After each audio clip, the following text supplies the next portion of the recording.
11:10. Any visitors' business? Okay. I don't see any. All right, we'll move down to board items. C 2.4, financial planning and budgeting, budget discussion. Are you starting or is... I will start it and then we'll tag team it. All right. So, I assume this is what we all want to talk about tonight, the budget. And we can go through this in a couple different fashions. What I just wanted to just give you right now a overall sort of big picture, and then we can get into more specifics as we go along. The increase, the total increase on our SU budget is about $64,000 from current year to next year, or FY16 to 17, okay? But let's go through a couple of areas that will show where there were some increases and some decreases. And as a result of this, before we end, we will need to make a motion that there may be potential reductions in staffing as a result of the budget that we're presenting. Which, if we do that, then tomorrow we will get that information to the association right away, so that they're aware that there may be, not that there will be, but there may be some reductions in the support staffing. So let's start with that. Where we see some savings, if you will, the general SU office has reduced the budget by about $206,000. That's our office. So that's one place where there's some savings. We also are right now looking at some potential savings in special education support staff of around $90,000.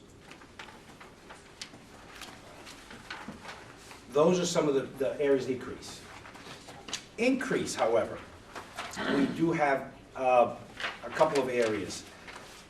Overall, the major increases are in special education. We can get then, after this, we can then go through it. Susan's here and I'm here, we can talk about what those are. Special education is going up about $200,000, $208,000 to be exact. So that is a balance of what we're reducing versus what is increasing in special ed, sort of a wash. The budget is bigger than that, however, because there is $809,000 in transportation in the SU budget that was in all of your local budgets. We have to, in order to continue to receive the reimbursement for transportation, move all of the transportation to the SU office. So that's really a wash. It's just coming out of one place and going to another. So really, it's around the special education. And we can talk specifically about some of those areas, and that's where Susan is, oh, there you are, Susan, is here, as well as Howard or I. But if we only gave you one budget, which was the regular ed budget, which includes the special education. And there are a couple of places that are, when we look at the $208,000, we have more and more children with some very serious needs. Actually, for a small district, we have what seems like a disproportionate amount of students who have severe trauma that need support in the schools. Susan and I went and spent over the last 2 weeks and met with every principal, every special educator in their school to review their special ed program, their needs, the number of children on IEPs, the number of children in regular education, and what all that meant. And basically, we were, as we're transitioning, and I think this is a word that you were using the other day, is we're in a transitional sort of process, going from each school having their own special education program to something that's a little bit more cohesive and coherent district-wide. But it takes time to get there. The multi-tiered level of support is what I think Susan and her folks are really trying to implement, that may reduce the number of support personnel, by having systems in place under general ed that may be able to provide those same supports for children without having a one-on-one with them all day long. And knowing that whatever student has a individual assistant, the goal is to get them off that, you know, the IEP goal should eventually be that the students should be independent so they would not need that at least all day, if not less. So that is one area that we're now transitioning to, but it takes time. So when we look at support staff, we thought that we might, based on our needs, might be looking at a little bit larger reduction there, but in reality is what we felt, based on the information from the principals and special educators, that we are really, right now, staffed to meet the needs of the children's IEP. And we can't change IEP goals. You know, those are legal bound documents that we can't just come in and say, oh, we're gonna take away one of those. So right now, the IEPs do have those in there. So we were able to work with them to reduce that number by, again, it looks like 3 in the budget. Another area that is going up substantially by about $80,000, the transportation, special education transportation. We're actually underfunded right now for this current year, but we've been able to, we're working on it so that at the end, we'll be able to cover that without having to go then back and assess districts for that amount. So, but we have children going in different directions, and unfortunately, some of them are taking taxis, and we can't put 2 children together that may not be compatible going to, even though they may be going in the same direction. That's a problem. And we can talk later about conversation we're having about increasing of buying vehicles. We could save a fair amount of money by owning vehicles instead of going to taxi.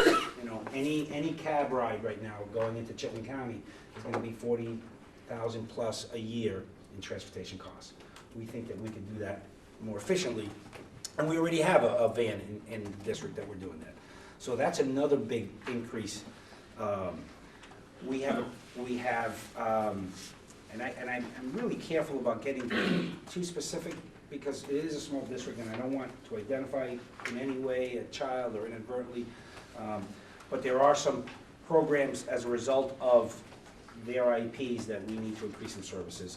There's a summer experience that has to be also included that also has increased the budget by about $17,000. So when we add all of this up, the special ed budget is up about $208,000. And then if you want more specifics, I'll let Susan or Howard or others go through that. We were hoping that it would be a little bit lower. I am testifying tomorrow in the Senate Ed, so hopefully one more crying person throwing themselves at the mercy of the court will help them see the light and possibly take away the penalty for this year, or at least take away that the threshold for a year to give people a chance to move into this new world that we're moving into of budgets. So those are the big areas. $800,000 in regular ed transportation being transferred in, $81,000 additional in special education transportation, which is driving the increases, as well as several other $10,000 to $20,000 increases to meet the specific needs of students. And again, we can go through that. We met today and went through this whole thing. Barry? That transportation that you took out of the other budgets, is it the same amount? Same exact amount. I'm Yes. sorry, I didn't hear your question. The transportation that was taken out of all the other budgets, there was no change in the amount, it was just consolidated? Yes, yes. Howard, that's correct, right? Yeah, the revenue's picked up in the Addison Northeast. The expense still comes out of, they still pay us now instead of paying the vendor. And then we make the check out to the Betcha Bus company. So what happens is it's just a dance around, but you know, it's the same money, it's just duplicated. And I had to sign a document saying that we will do this or we will lose our transportation reimbursement. So that was something that we sent to the state initially, starting July 1, that we will be meeting the new requirements of having transportation be centralized in one location, or the budget for it. Benita?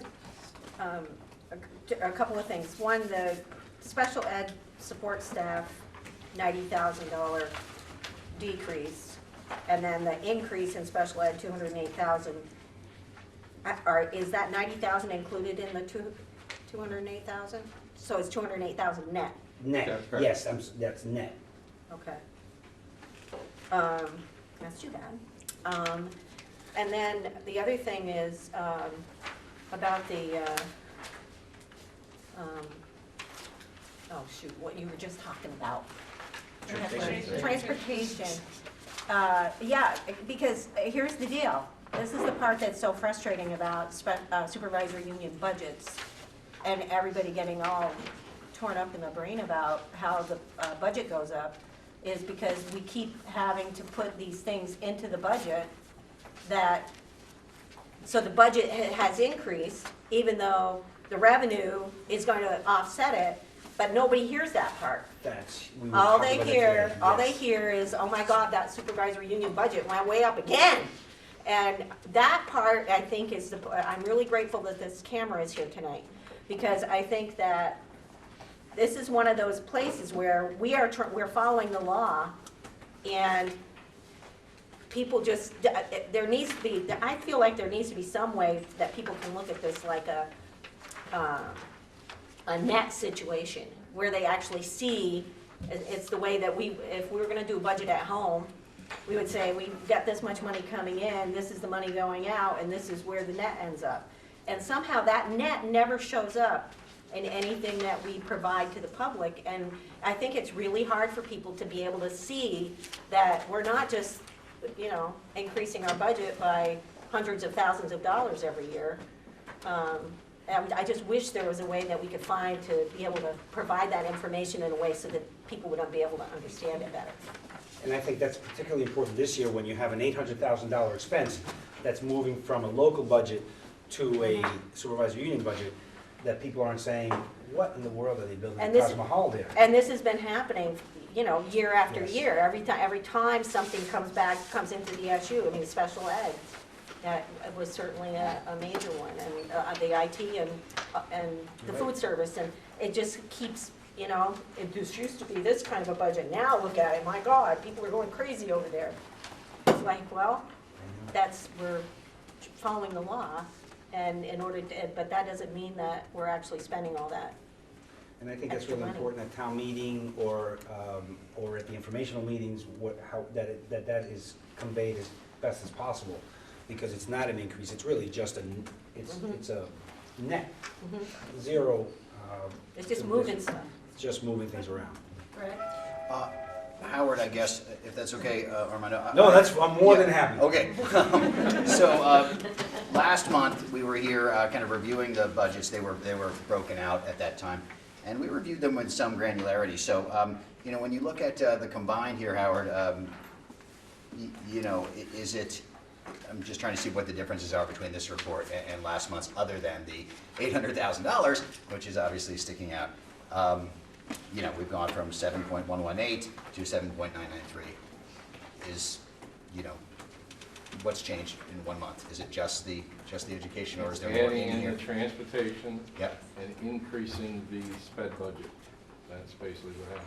The changes to our office just didn't occur.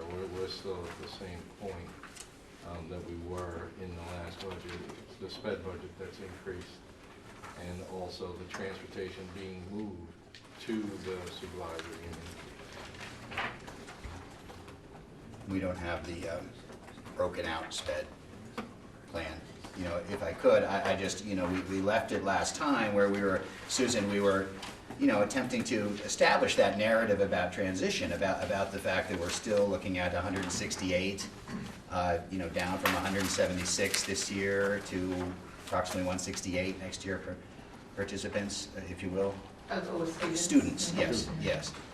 So, it was our narrative how the sped budget is increasing in the face of that declining participation. And that's a narrative that, as I said, I'm very happy that you're going to be at our town meeting.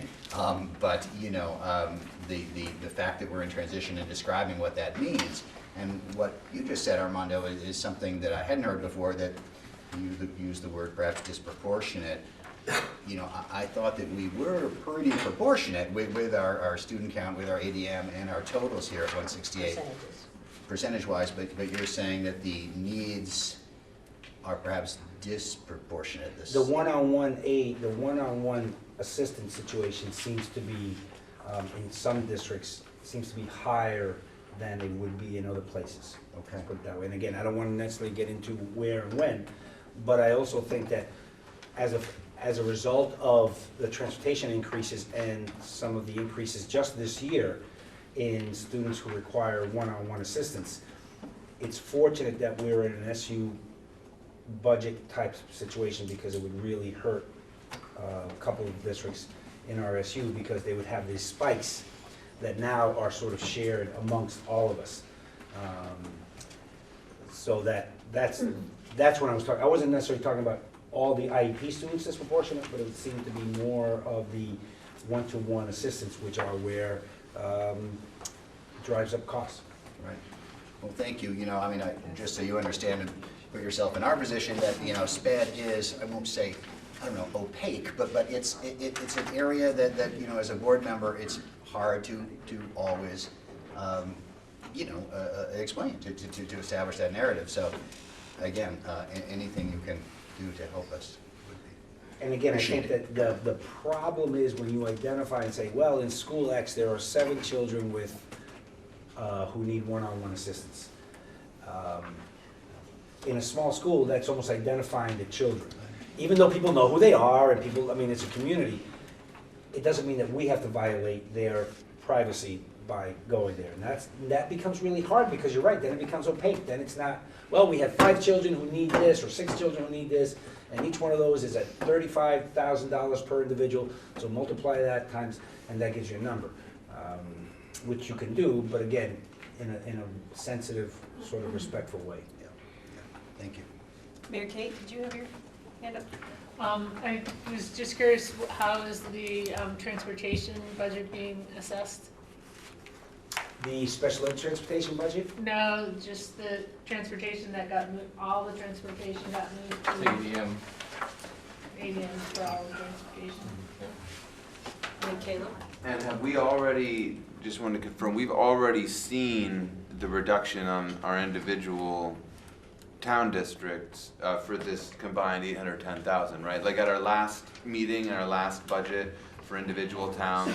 There's no difference to the budget, Caleb. What happens is your budget still has a transportation line. The only difference is it pays the assessment to the Addison Northeast Supervisory Union.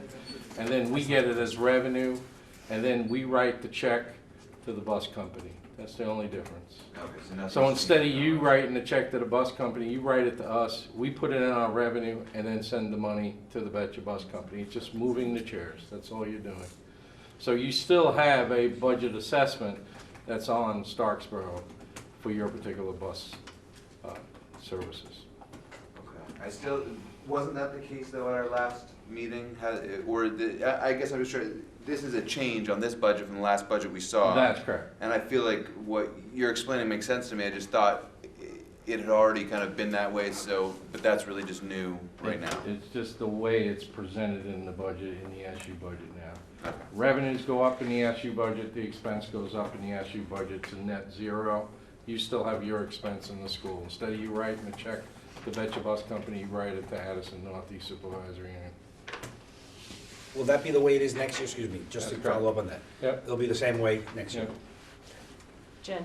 Right, so the way that you just described that is what I had understood from the meeting in December, so that the transportation would not be assessed by ADM, but that it would be a direct, Well- we're paying the direct cost of our town, right? Yes, Because you are. typically when we go to ADM, we see a different cost, whether it's higher or lower. It's not the same as the cost we had before. Well, let me backtrack on that, Jen, a little bit, because what happens is in the future, it's delegated to go by ADM when we renew the contract.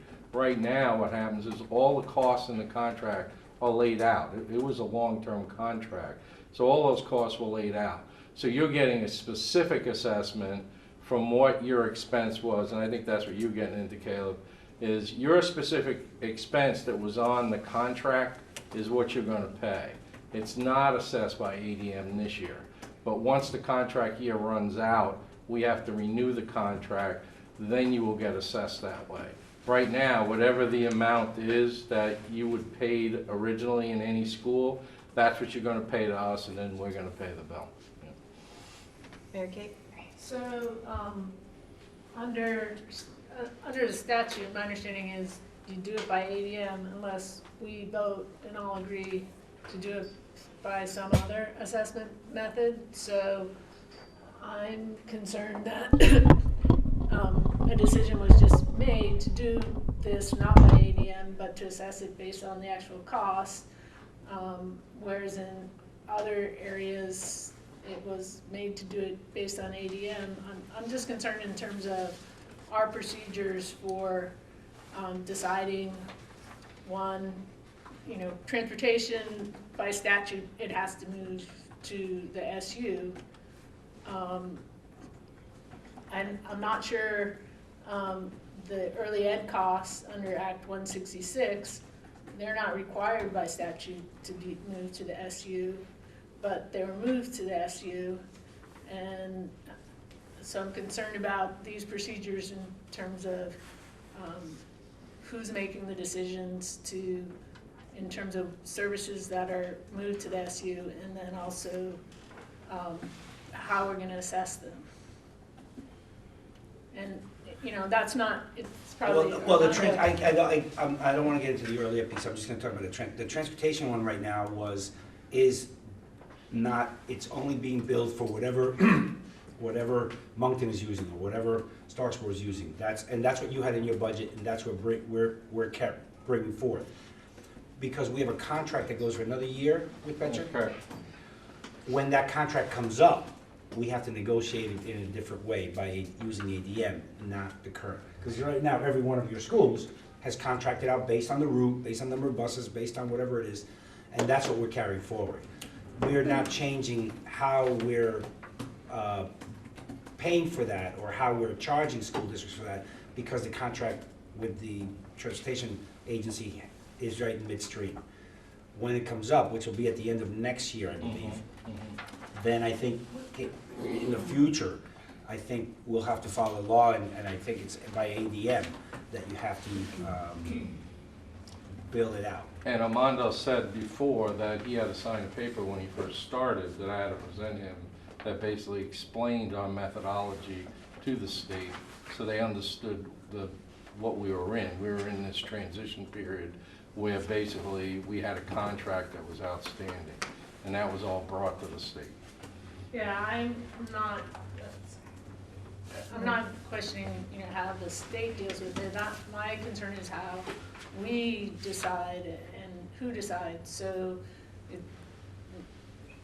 it seems that I think under statute, if something is moved to have the SU be the entity that's using, or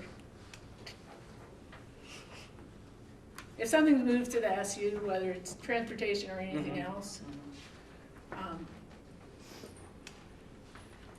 I don't think unless the boards decide and agree on a method other than ADM, I think under statute, you have to do it by ADM. Now, it doesn't mean that the state can't say, yeah, you can do it however you want. In fact, the statute says you guys can do it however you want. The choices on the fill-out sheet, one of them was did you assess these in a certain methodology where the cost was within certain reasons, and we had to explain that.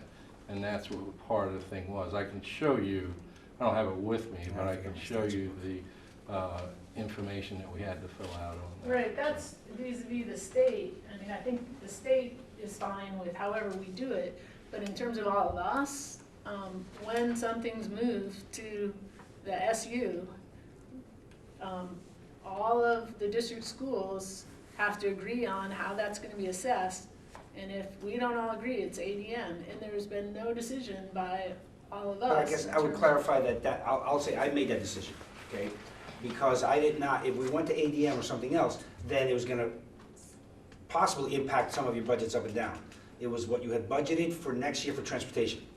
Clear, this is what we budgeted. We budgeted $100,000 for our 3 buses.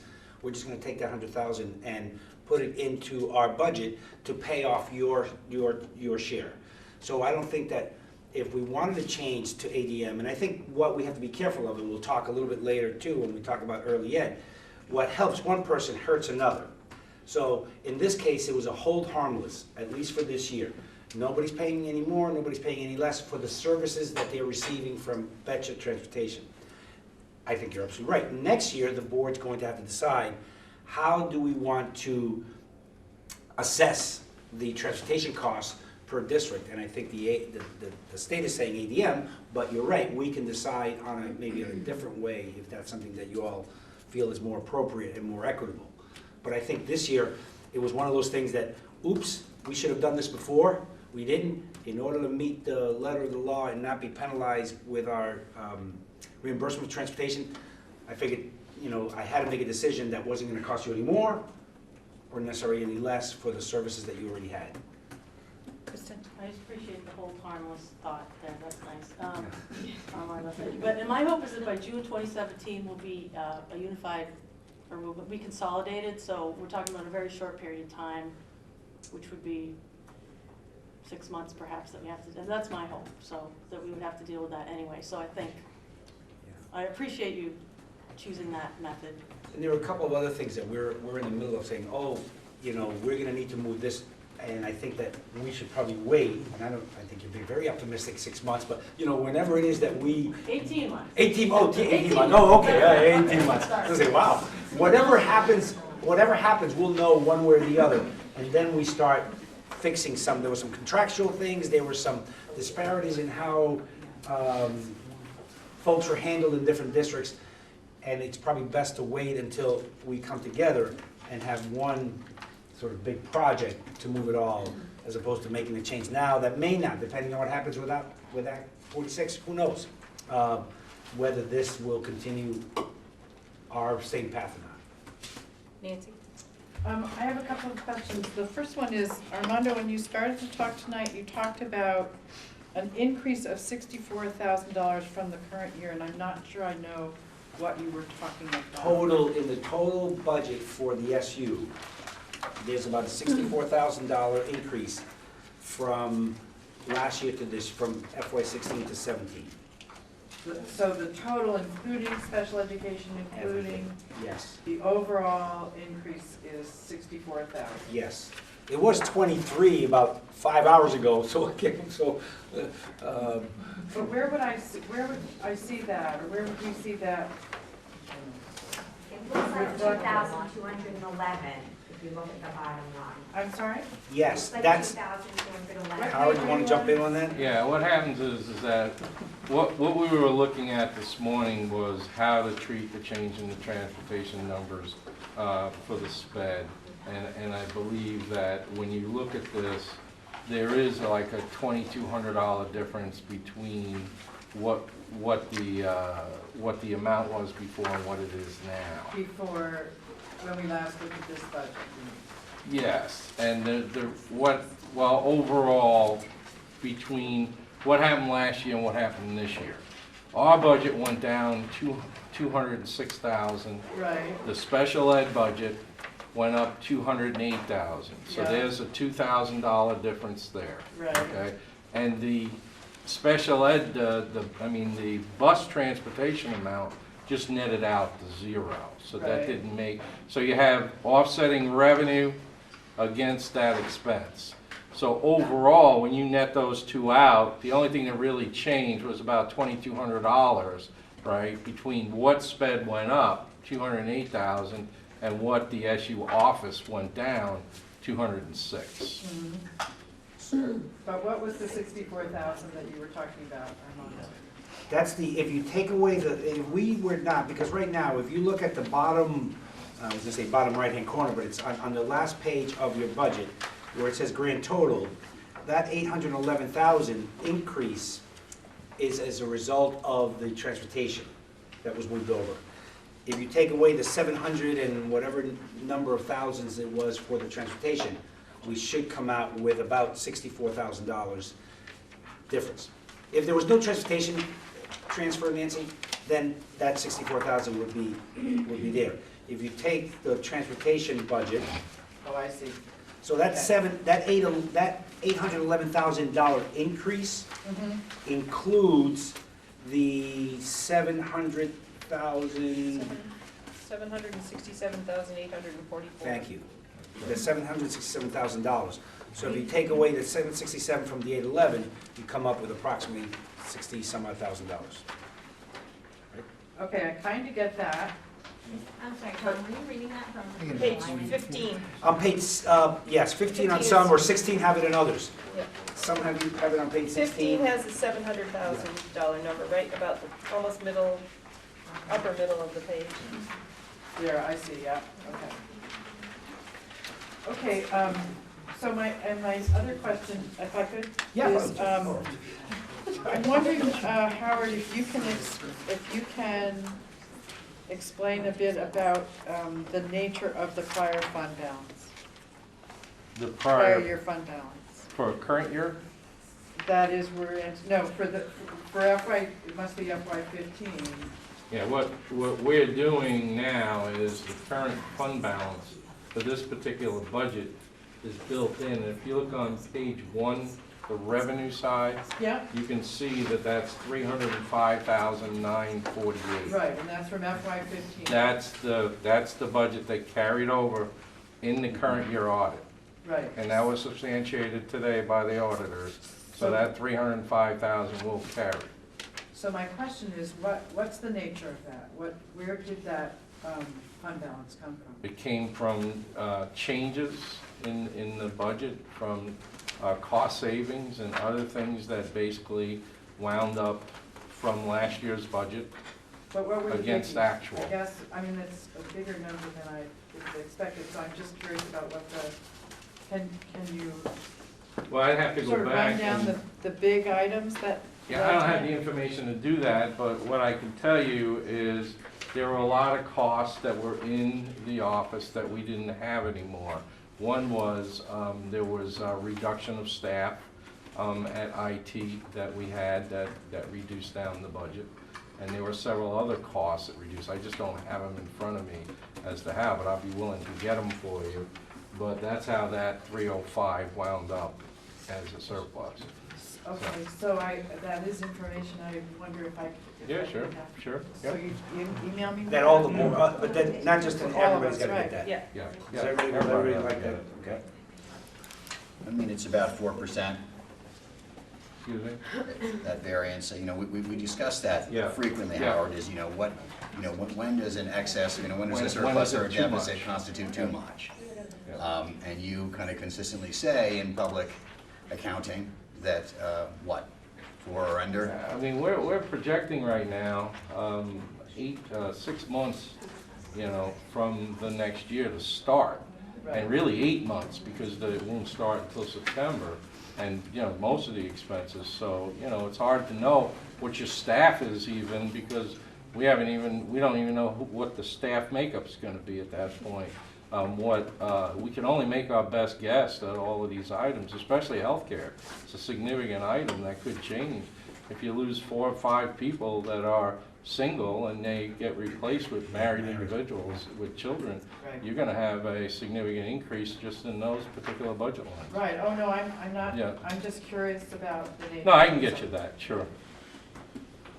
Dawn, I'm Jen. curious procedurally, do we need to form this as a motion to request that information be provided? That's a good point, I actually. think I would put that. Armando was leaning towards that. Board members can't individually ask for information. If you're going to be requesting information, it definitely should be in the form of a motion that, and if the entire board agrees, then it would come from the board, not one individual. Thanks, Jim. Well, so we're talking about the budget, and I asked a question about it, and Howard didn't have the information, but he said, without my asking him to, that he'd send it to me. Yeah. I'm not, I'm not, No, I think just for Well, you said everybody it to to the know, board. that, people can't be saying, hey, I want this, and, oh, well, that sounds pretty good, but I want this. You know, we can't be going down that many rabbit holes Of course for information, so. So in this case, we'll just assume that, the wishes of the board is that everybody will receive a copy of the, where the Well, surplus. and not only that, the audit report should be available to me in the next couple of days. Okay. So I'll be able to take those numbers and massage them and get them to, Okay. so. To the We don't board. need a motion. Mary Beth, board. Mary Beth. Just to summarize all this in my head, so the SU budget, central office, went down $200,000. Yes. The SU 206 went, to be precise, 206. The special ed went up 208, That's Yes. correct. so we're $2,000. Then we had the $300,000, if we call that a surplus, whatever that is, That's correct. which also figured into that. And with all that said and done, the budget still went up $64,000? But just for clarification, that surplus is a revenue. We're putting So it's that not as an a- expense, that's it. No, I know it's not expense, but I'm saying if we didn't have that, would the budget then have gone up 370,000 as opposed to Your 60? assessment would have gone up if that's what the budget that you all That's passed. right. Your You- assessment would have gone up by. You have to look at the expense side versus the revenue side. So what happens is if we don't have that $305,000 from the carryover period, Right. then we have to get it from somewhere else.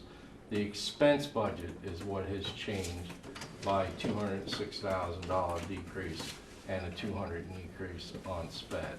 It's the revenue budget that has the benefit of the $305,000 carryover. If that's not there next year, then we have a problem. Okay. Okay, but So- could I just follow, that's a really good point, however. Next year, we may not have the surpluses that we have now. And who knows what's going to happen in Montpelier. So I think that that's something that I know Howard's very concerned about. I am also concerned, but I'm of the mind of, making sure we get a budget passed this year and then we'll worry about next year. That's not the best way of operating, but that's the way we are forced to operate as board members and as school people.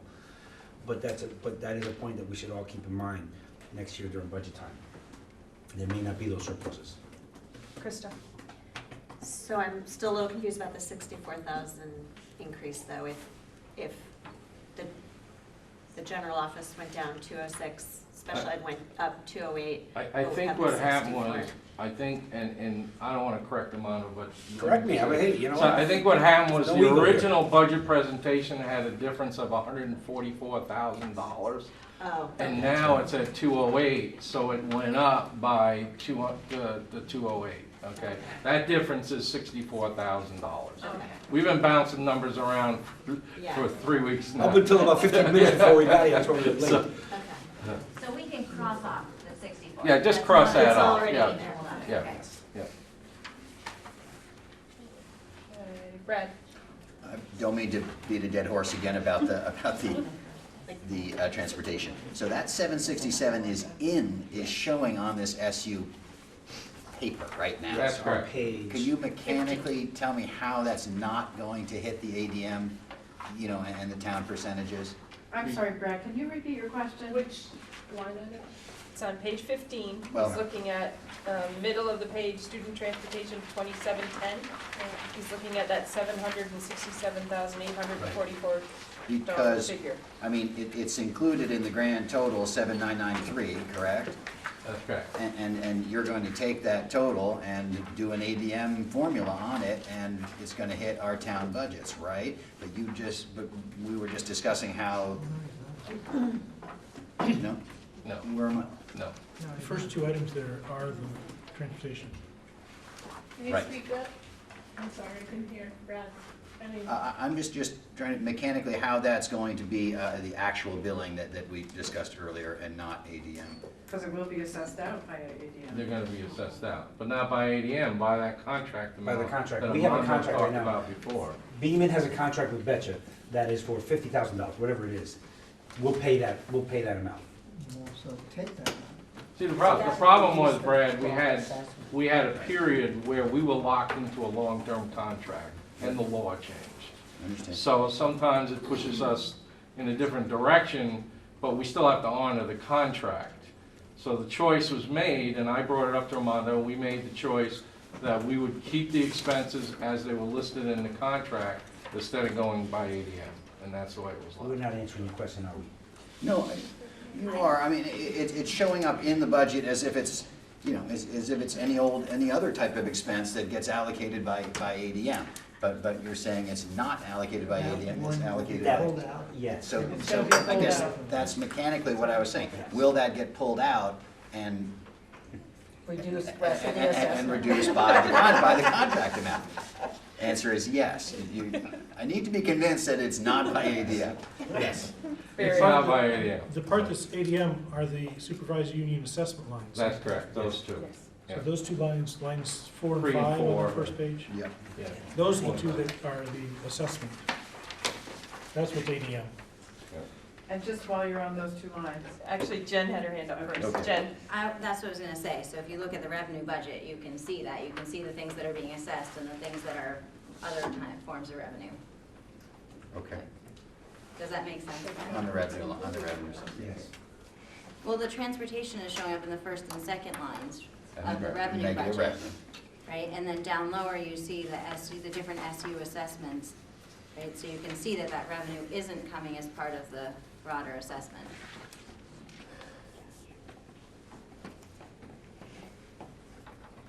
Krista? And then I'll go to Nancy. I have a question that's more from 30,000 feet, so Let's hear it. okay.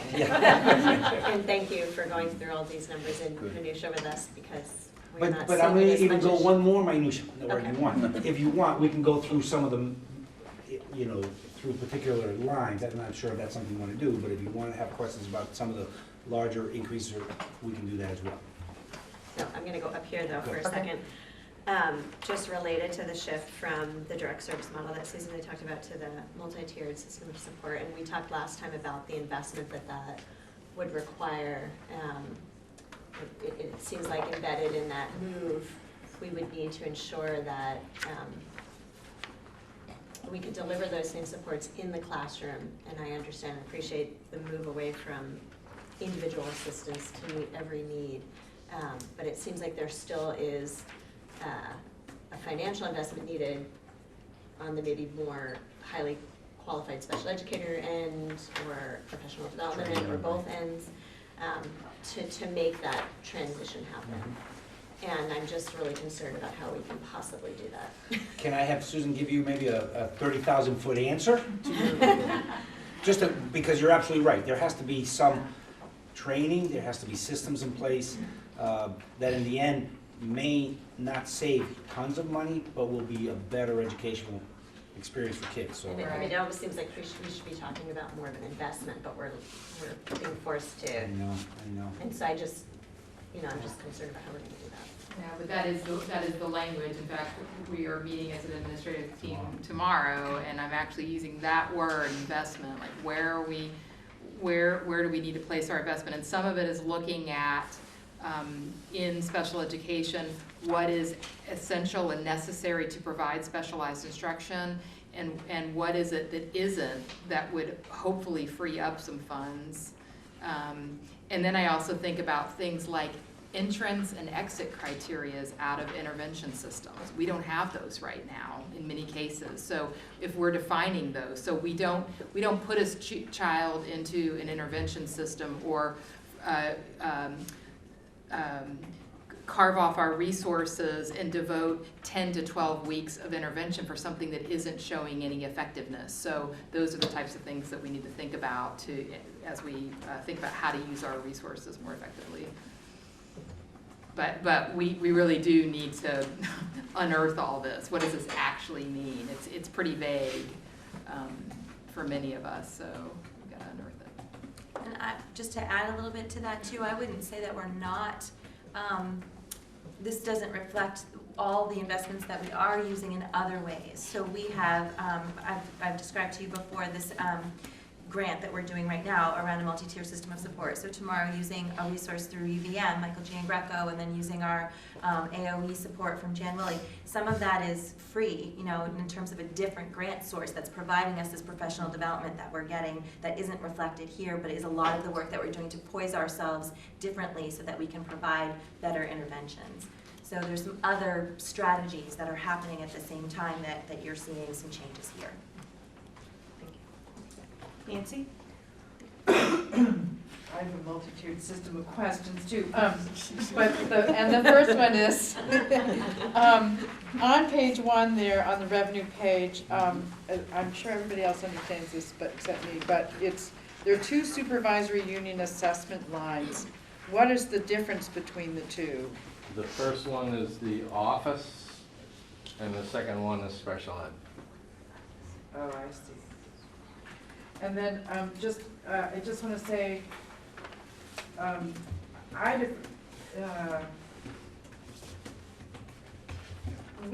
think we are, as board members, often called on to explain the SU budget. And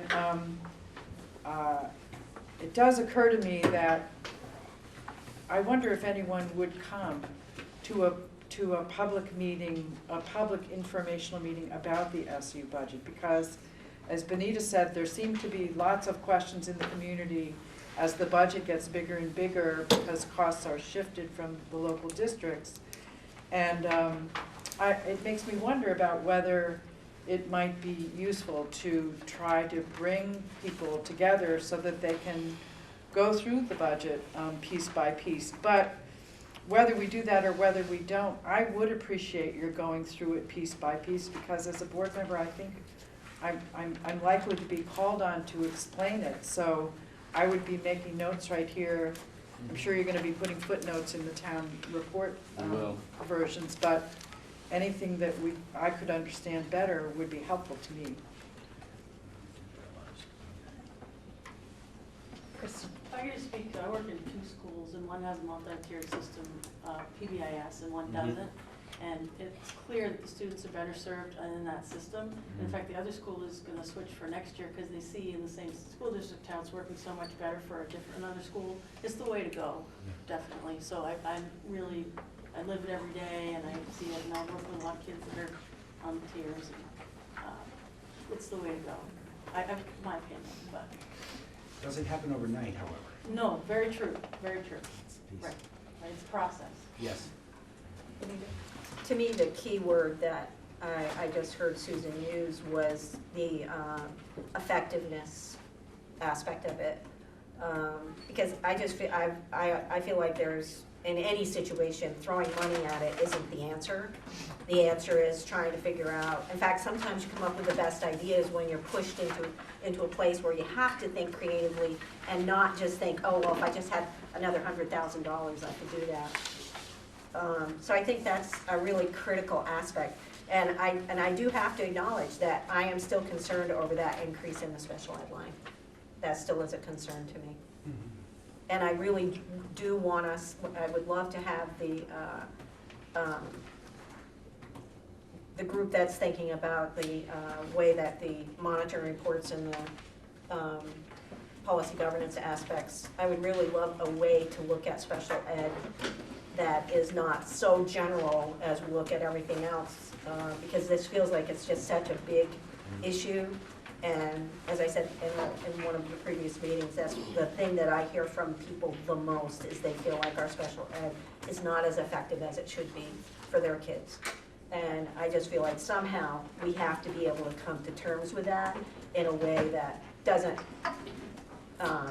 threaten people's privacy, but also provides assurance for the boards that we're spending money properly. Anita, that's a good point. And again, anecdotally, what I've seen here is a really supportive and caring group of people working with children. I have, I'm not gonna say I know them all of what's going on, but particularly here at the high school, they're doing some really good work with some really challenging situations. I think part of what we need to know is what information can we provide you and the community that says that our special education program is meeting the needs of the children, and here's how. You know, whatever that is, students who are, you know, progressing on grade level as best possible, children who are have seen reduced services because they're able to work more independently. Co-teaching, which I think right now is we're trying to get, and I think the next one will be here at the high schools, we need to have as many teachers as possible trained in order to use that co-teaching model, which then allows us flexibility in how we use our special educator. So the co-teaching model is another, I think, indicator, and we can probably come up with several others that we can then start looking at data. And I'm not talking about kneecap scores or those type of things. I'm talking about more how children demonstrate that they are being successful in school, even if they may have some limitations. Are they moving forward? Are they making progress? And that's not always the easiest thing, because another place I've worked at, special ed is always one of the more contentious, and I'm not saying contentious in a negative way, but it's always a big number, like it is here.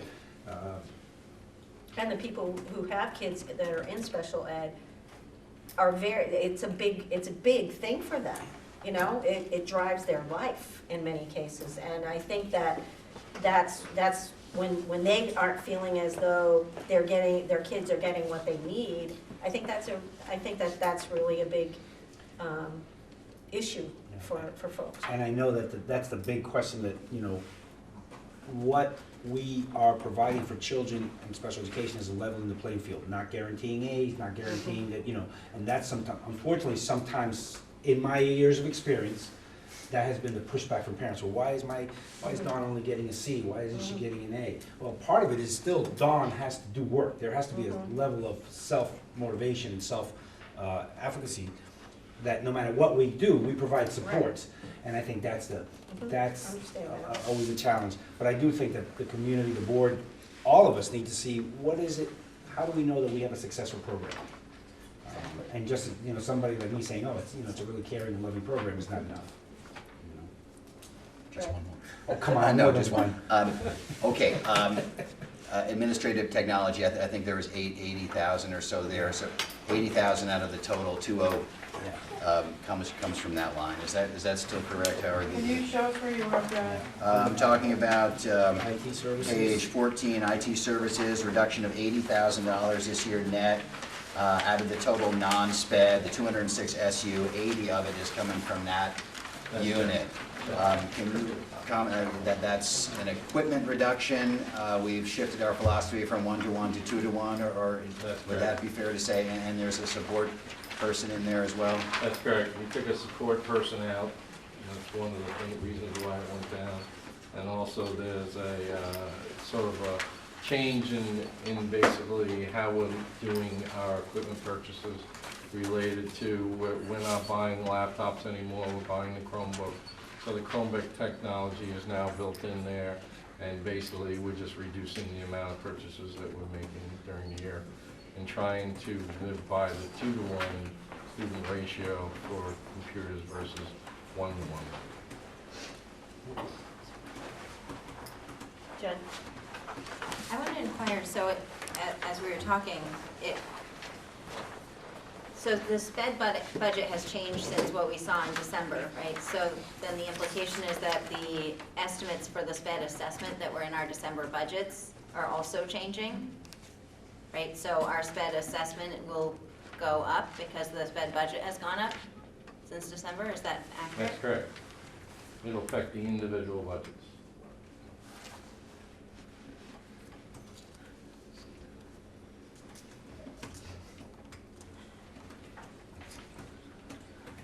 Nancy? Do you have assessment numbers for us by town tonight?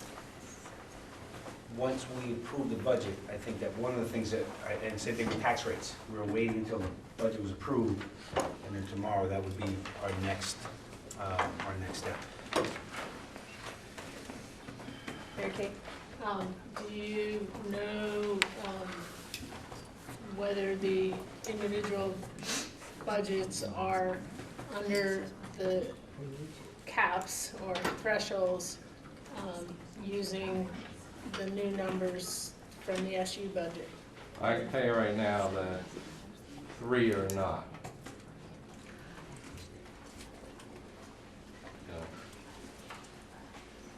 So. Caleb?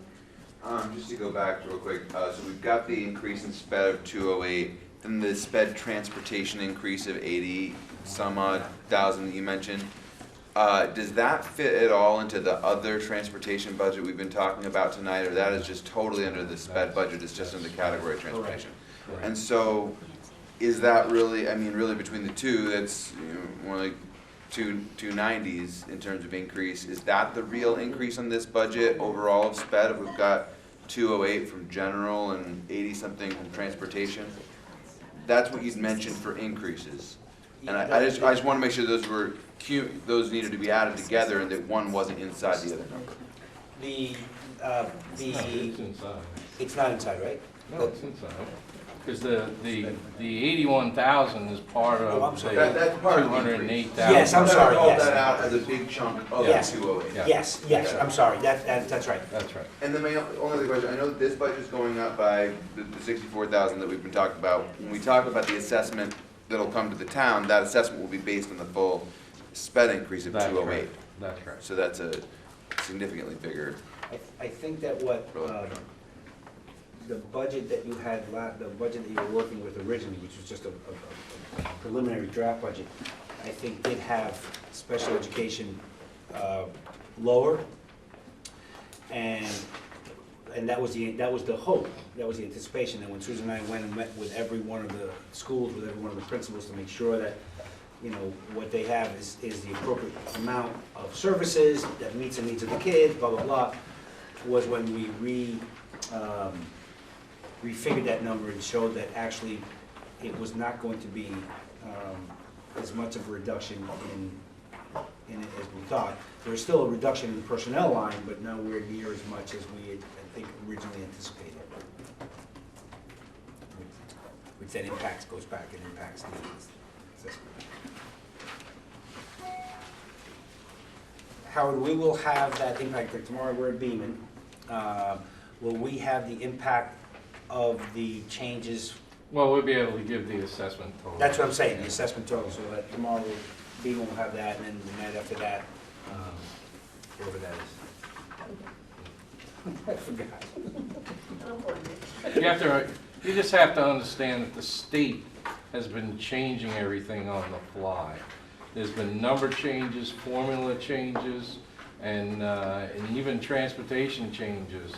They were making those.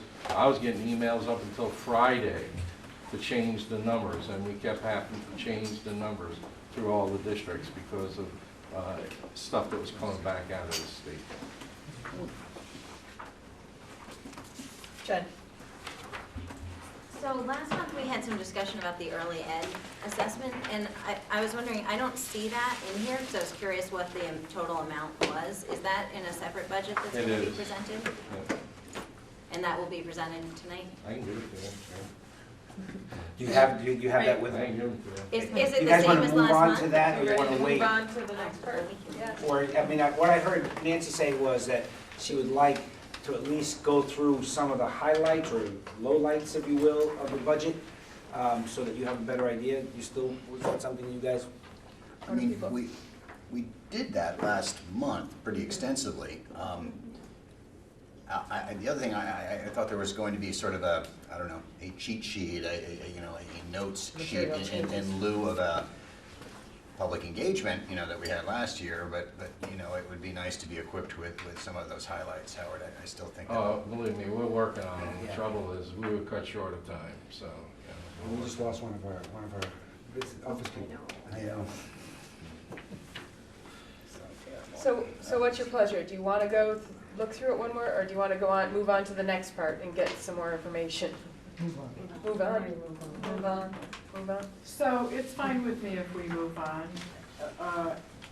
But I guess my question is, as I get myself more familiar with this budget, including what we learned when we last met, if I have questions about particular things, what's the best way and the least disruptive way to get my questions answered? Should I do that through our board chair or through you, Dawn, or, I don't want to hold us up, but I know I'm going to have questions. So the last time you put a budget draft out, you sent, you had people send questions to me and then I collected them all and sent them. I don't know if that worked, if that, what? It worked, I mean, we addressed them At the meeting. At the I think that was at the carousel meeting. wasn't Yeah, it? well, Where did it come from? in the office. It It was in the office, the SU office meeting. But in this case, we probably won't have another SU meeting before. I mean, Nancy, I guess, and we're Brad, I'm sort of combining the two. Would that, I mean, the word that somebody used, cheat sheet. Yes, just a little, would that help? Yeah. And again, I can't read your mind or anybody else's mind about which one of these would be the ones that you would want answered. But I guess I would look at, just looking at the very, I'm gonna use this as an example, okay? I don't wanna get through the whole thing, but on page 1 of your budget is a $22,000 reduction in salaries in the professional staff, Yeah. okay? That could just be something as simple as, I wrote in my own terminology, this is not the right professional way, but cheaper employer hired, okay? But that's, I mean, what you were looking for. So then if we go to, in that same page, there's an $11,483 decrease under other professional services. Yeah. Reduction in consulting. I mean, is that the type of information you're looking for? So Yeah. again, I'll be picking out, do you trust me to pick out what these are? And then if I don't answer your questions, then you can get back to us. That sounds good. Is that? That sounds I great. mean, don't need one on every line, I mean. No, I was just gonna use the, Biggies. yes, Biggies. yeah, both up and down, by the way. Yep. So, Here, Kate. so part of our job is to then bring this to our communities, and our communities are always asking for more information, more transparency. So that'd be great if you could do that. I think, we talked about it here, but if you could include something in a blurb in terms of why is sped so much higher, Yep. then, and We then. can do that, and actually, that will go to everyone, yes. Yeah, and then also,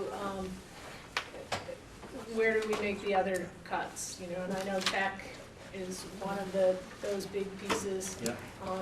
What did we do to cut there, the small changes, we don't need that, but we really need to be able to tell our communities, here's where the big investments were, here's where we're investing less, and here's why.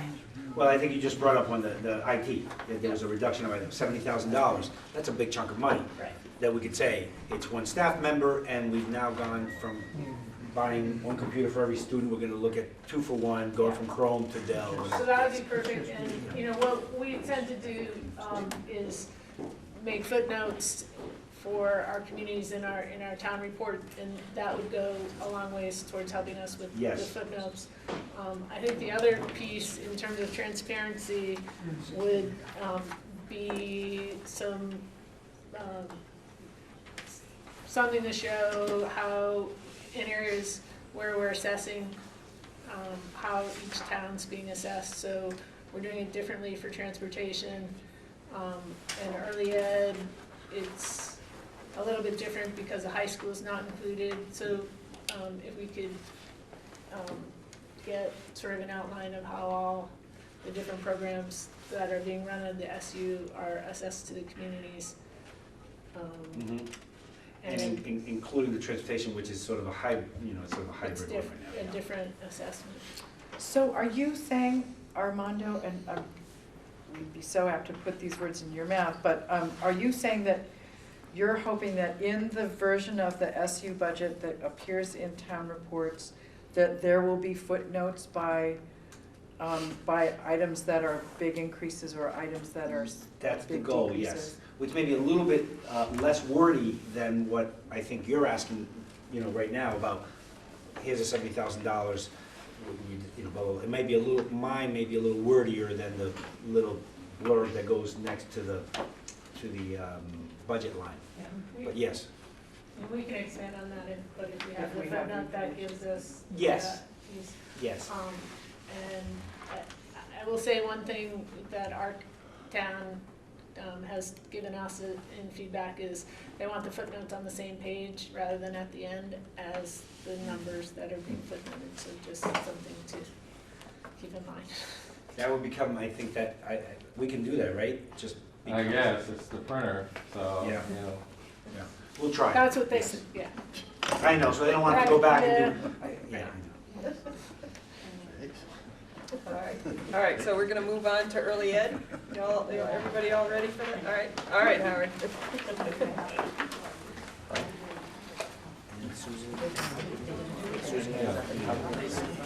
Susan, do you want to come up? Yeah, she should come up. Susan, come on up. Help. I'm not quite sure, who's that person back there wearing a hat? She's trying to be incognito. Yes.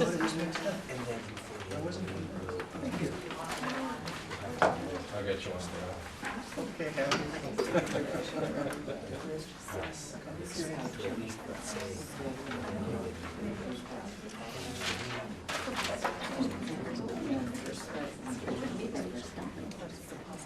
But there's a possibility, exactly.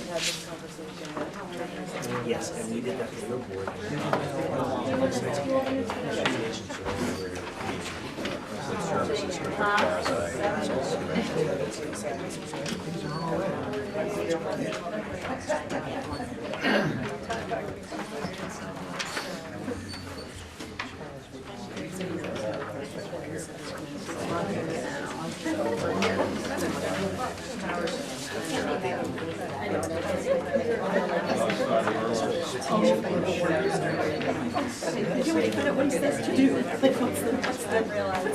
I read too many books that don't give that answer.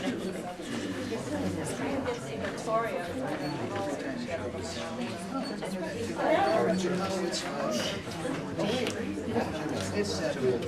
Yeah.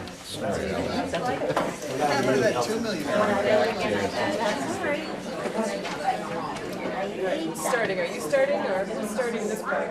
Well, let Susan start. All right. I gotta grab one. Howard here. Well, I don't think anything's changed, Howard. No, I don't think anything's No, I think it's changed, just no. all the same. Yeah. You want to give like a little 5-minute overview or something overview? Sure, I could try. I mean, the biggest thing, pretty much everything's business as usual, but the biggest thing, obviously, is the number of students that we're anticipating tuitioning next year, which was based on our universal pre-K coordinators. So I'm on, by the way, page 1 of the expenditures. Under the early education local, the 111 category, 1102, 5339, that 430, that proposed 439,064. So off the top of my head, I don't remember how many kids that is tuitioning, but essentially we use figures from Meg Baker, who's the Universal Pre-K coordinator. She did a pretty extensive surveying of all 3 supervisory unions, trying to get information from families about where their children were going and what were they seeking. And she's been in communication with various partners who are programs that haven't partnered with us yet, that we anticipate partnering with us. So that's really sort of the big ticket item on our early education budget. Everything else is pretty much the same, as far as I can recall. I can add a couple of things. One of the things we were asked to do, and I actually had somebody in the office do it, was to come up with an assessment in another methodology. It moves some numbers around between districts, but you know, the major part of it really does not change, you know, the overall that much. And you know, and I can share that at a later time too, of how much each district is. Once we know what all the assessments are and we get them in and they're approved, then I can go in and explain if this was being done by ADM, what would it be? If this was being done by a different type of methodology, what would it be? And I have no problem with doing that at another time. And right now, Howard, how is it being done, just so everybody's aware of it? It's being done by ADM. What? Yeah, K6 ADM. Yes. ADM. Anita? When, under, for the Vermont, the early education local 111, the other professional services line, is that the preschools, that we contract with? For the 439 proposed? Yes. Yes, so it's all the partner programs that we have, and I Okay. think how many do we have now? Something like 20 partners? It's a lot. In our district? They're anywhere from East Middlebury all the way up into Burlington. Oh, but residents. Or any child. Brad? Just getting back to the differences, Susan, between what we were showed last month. I did write down, you thought we're going from 128 to 168. Does that sound right? We're still at that 168. I mean, that's a pretty big increase in participation. Those are worth 0.46 equalized pupils, correct? Okay. Which helps some people more than others. Yeah. It's helped Starksboro immensely. It's exactly, that's what I was thinking of. Pre-K has helped Starksboro immensely. Their equalized pupils have really gone up because of pre-K. Mary Kay? So the early ed, budget, does that include Act 166, Act 62, Yes, early ed, triple E, EEE. and early ed initiative, so those are all included Right, here? right. And the early ed initiative, I don't even know if that line is still, yes, it is still in here. So what was called EEI, or Early Education Initiative, that was grant funding that we could seek to support kids that were at risk. And at one time, for several years, we had 3 EEI grants in 3 different locations. And that's no longer available to us, so we've absorbed that funding within this universal pre-K, the 111. So we're It's not still available. having the services, but you're not Yes. getting the grant funding? Exactly. You know, that's another piece that goes along with looking at our special needs programs, how many children who participated in this program, you know, as they progress through, the services. Right, that's a great data set that, because the programs under Act 62 and Act 166 require that all those children be assessed using a statewide assessment. So we have that information. We're talking about getting that into Power School. Meg Baker's been fantastic about collating those results for us, and she's actually getting ready to share those with the preschool partners, because we've been working with the preschool partners around looking at data sets to change their practice. So that's something she's going to be doing next month. So. Brad? The deadline for implementation on this was extended to this July. I mean, so it's the law of the land now, but would you say last year we were partially implemented? Was that fair to say? We were further along than most places. Well, we chose early implementation. Right. But now It's the letter of the law. Letter of the law by July 16, so. Yeah, we became an early adopter. Yeah. Okay. Krista? So is the 168 kids that we anticipate will be enrolled, or kids in that age group that fit the criteria to become enrolled? Like how close to 100% participation are we of the kids? Oh, that's a great question. So I think this year we're at 72%, and nationally, it's considered universal pre-K if you're at 70% participation rate. And I'm trying to remember if this projection is either at the 72, I think it's more than 72%. It's definitely more than 72%. I'm pretty sure it's close to 80, because we were anticipating that with the addition of some new partners and even more information. I mean, there's been a fair amount of information to families on social media sites to increase their awareness of it, that we'll probably hit that number. Ed? Just bottom line, the total bill is just under $800,000. 168 kids, about $4,000 per kid. Is that Well, it's the universal pre-K tuition rate for next year was set by the state at $3,092. And so then the additional cost, Ed, would be the cost to provide services for kids who are at risk or on IEPs in early education. But as a SU-wide average, 4,000 per student, does that seem reasonable? Sounds about right.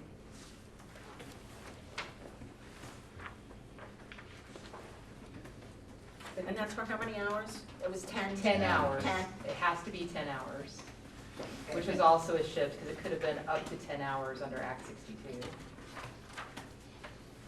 And that 4,000 per kid, if we're using that number, that includes local as well as state. That's not just a local share, or is it?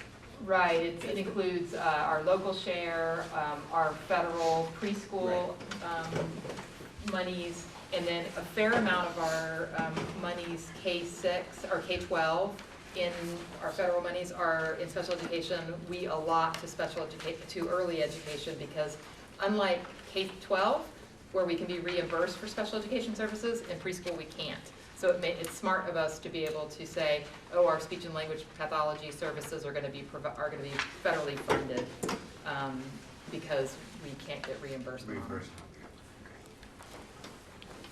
But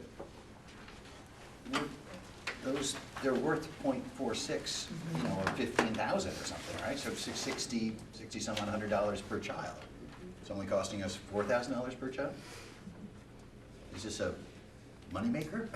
Yeah, I mean, you know what I'm trying to think about? No. Mary Kate? No, it's not. But they're part of your EDM because they're part of your kids. So it all goes into the. So, Okay, Bristol but- has a early ed at the school. Right, the school-based program is housed at Bristol Elementary School. It serves kids from all 5 towns, And depending on. those numbers are included in this budget? Yes. Where? They are a little bit in the local line. You can see we have professional staff there, a little bit in the local line. What page you on? Sorry, I'm on page 1 of the expenditures.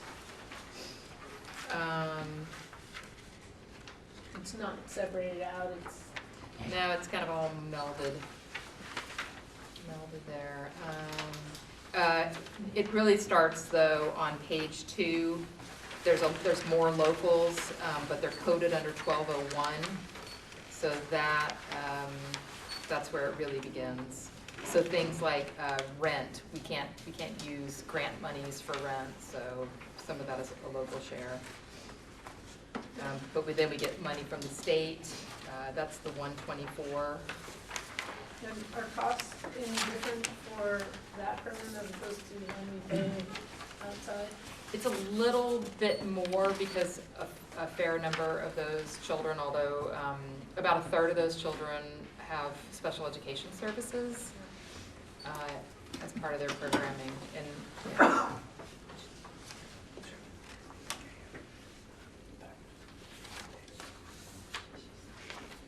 But I guess just to be fair, or more clear, these costs that are the SU program, out in addition to tuition, it's not just serving those 24 children that come to Bristol Elementary School. We actually have special education staff that we intentionally embed in programs where there's a high number of kids that are maybe needing services. We were trying to, years ago, we were looking at equity of service delivery, and it doesn't make sense to me that we would have to have children on IEPs come to Bristol Elementary School. What if their parents need them to go to Starksboro Preschool? So we started looking at where were children that needed specialized instruction in our 5 towns, and based on where they were, we started embedding staff in those programs for up to 10 hours a week. So we have staff embedded at Starksboro Preschool, we have staff embedded at Bristol Family Center, sometimes Lincoln, depending on who has services up there.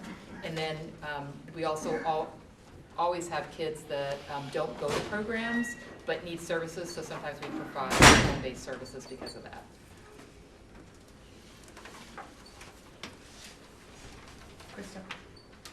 This is just more of a comment that I think the narrative for me is really important, to go beyond the numbers for our communities, to be able to say that this really is an investment, to be able to say that this is our district's commitment to the children in our community, and that, research shows, the benefits are X, Y, Z. And so I think it really helps me to keep that in mind, so that we help people move beyond fixed costs. And it's sort of along the lines a little bit of what you were saying, Kristen, about the move to the multi-tiered system of support. So again, the narrative, understanding what the philosophy is and where it will move us, I think is just as important, if not more so, than the sort of parsing out of the specific dollar amounts.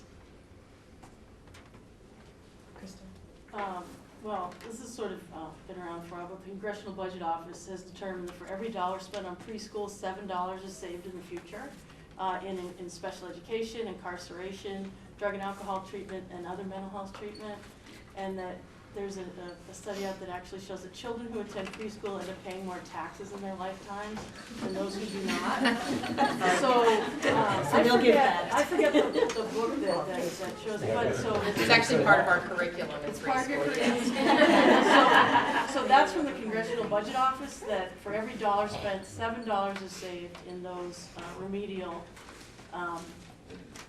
services.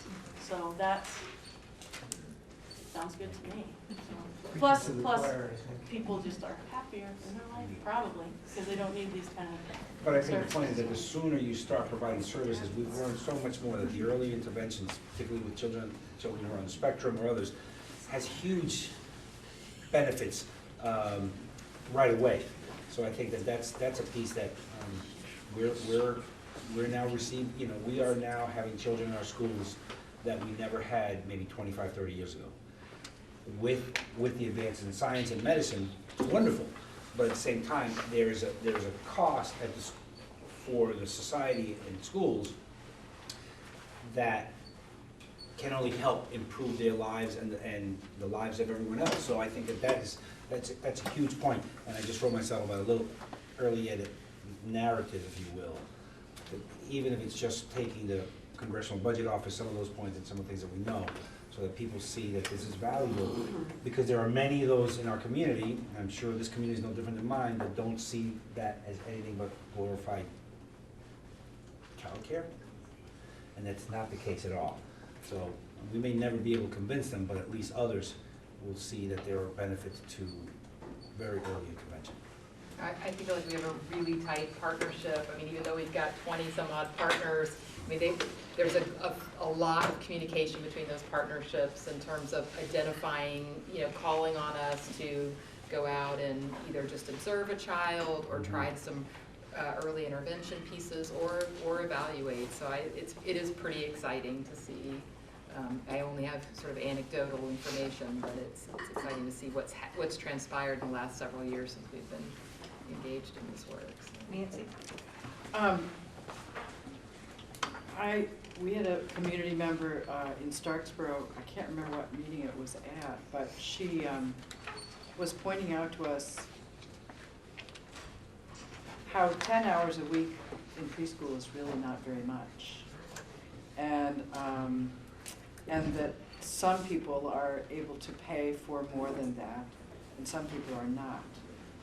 And there were also issues raised around the degree to which preschool teachers are not, the question of whether they are paid a living wage, the question of whether they ought to be paid a living wage, and all of that. So at the same time that we might have community members who are concerned about us getting in the preschool business at all, I just want to say we have other community members who are looking somewhat deeply at issues of whether the current system actually discriminates against people who don't have means, and also really disadvantages people who go into the field of preschool teaching.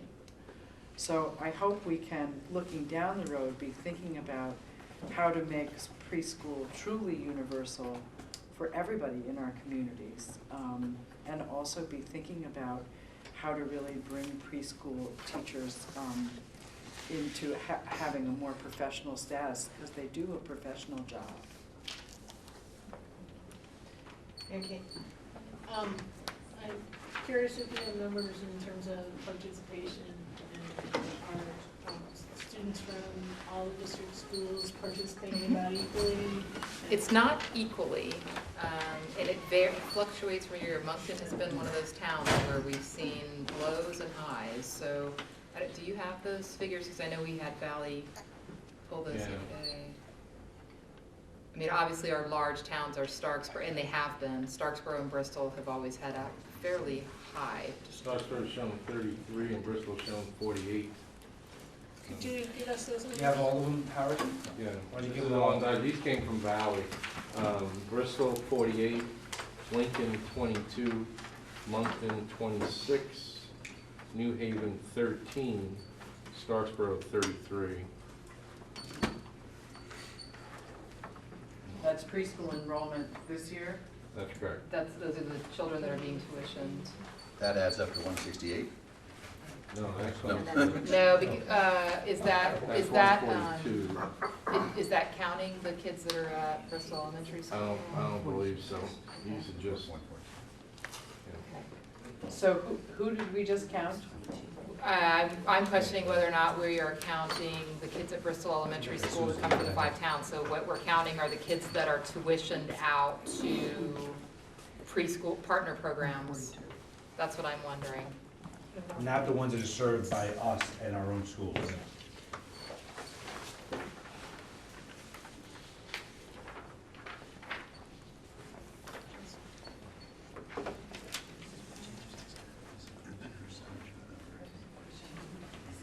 That's 142. What was the number, Brad, that?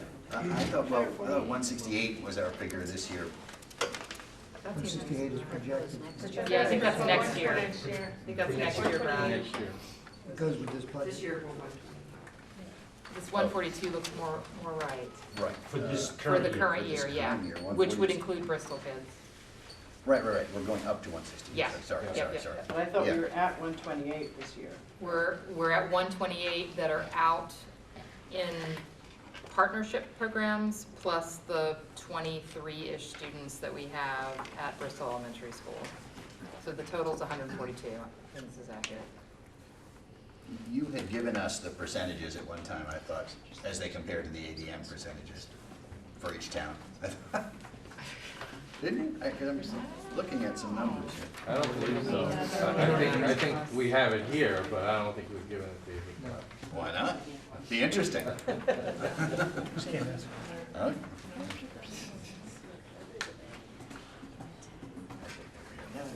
All right, any other questions around early ed? Kristen? I just had a follow-up to Nancy's question. I know Child Care Resources pays a certain percentage, for families that are a certain percentage of the poverty level, they pay for child care. Do they also cover, school, or is it just child care? I don't know if I know the answer to that. I mean, I know in the past, we've certainly worked with families, not me specifically, but this early ed staff, to help them get funding. Thanks. Yeah, sure. Jen? So we know that as part of the state funding model that these pre-K students are counted as part of our equalized pupils. Are they also considered in our ADM counts that are done for our schools? Yeah, I think they are. Aren't they counted in the ADM, which is how? Right. In the state calculation for equalized pupils. But when we do an ADM and we say Moncton has this many students, these pre-K students No. are not counted in that? Only K through 12.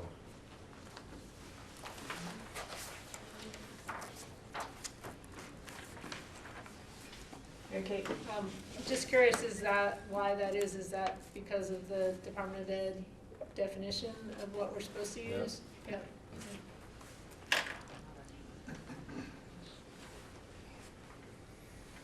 any other questions around the early ed? department.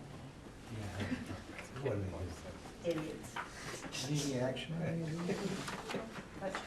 Do you have any other information to present us? Are you looking, Armando, are you looking for action? I think that we would be looking for action, because without this action, then Howard can't go ahead and do the tax rates, and then we start meeting tomorrow with Beaman and the others over the next week and a half. We want to be able to have a solid number. Anita? I'll make the motion to approve the budget as presented. Second. Ed seconds. Thank you. Any discussion? Mary Kate? You know, I think part of what we ran into last year is not really knowing the impact that approving this budget will have on each of the localized budgets. I understand it sounds like about 3 schools will be over the threshold. Are they a lot over? Do you One of them can be corrected pretty quickly, you Yeah. know that. And one of them was gonna go over anyway, Yeah. so, and I don't know the third. Can you tell us? That's a separate problem. That's a separate problem. You have to deal with that town by town. Yes.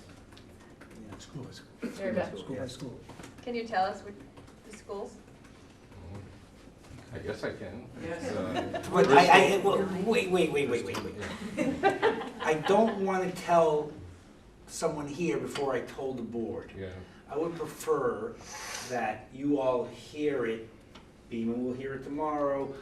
Is it Starksboro on Thursday? Maybe not. Lincoln on Wednesday. Oh, Lincoln, yes, Lincoln on Wednesday, and actually Tori and I meet tomorrow, about the budget. And what's tomorrow, Wednesday? No, Tuesday. No, tomorrow, excuse me, Wednesday's Lincoln, and then Thursday. So I would prefer, if I was a board member, I would not want to hear secondhand that my local budget may require some tweaking before I heard it from everyone else. That's just but you guys, if you all vote on it, I'm more than happy to have Howard tell you. I think it's really important. This is a thing that we've talked about at length at this table, maybe not with a lot of the new members, but it's really important to remember, we're looking at the ANESU budget. We have to look at this budget as its own thing, and if this budget makes sense to us for ANESU, we have to consider how it's going to impact our local budgets at our local tables, at the Mount A table, Starksboro table, wherever, because this is this budget. It's not our own budgets. Jen? So, I don't know what's going to be said on Thursday, but I know as of last month, our budget was not looking like it was in the dire straits of some of the other towns. So I personally would defer to people who may be having more difficult budget discussions. I mean, I guess last year what we found was that we approved a budget here. There was a lot of concern at the local level, and then there were adjustments made during the revote period to the SU budget because those costs, there was a lot of concern about the staffing levels at the SU. So, you know, having more money in the SU budget, I don't know if it's too much money or not enough or whatever, if it's the right amount of money, but when there's more money in this budget, that means higher assessments, which means less money for teachers or other things in your local budget. And so to me, for some of the schools that maybe are having tougher decisions about that, you know, I would be interested to hear if people have concerns.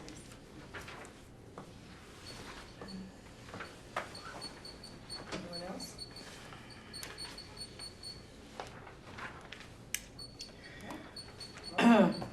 Nancy?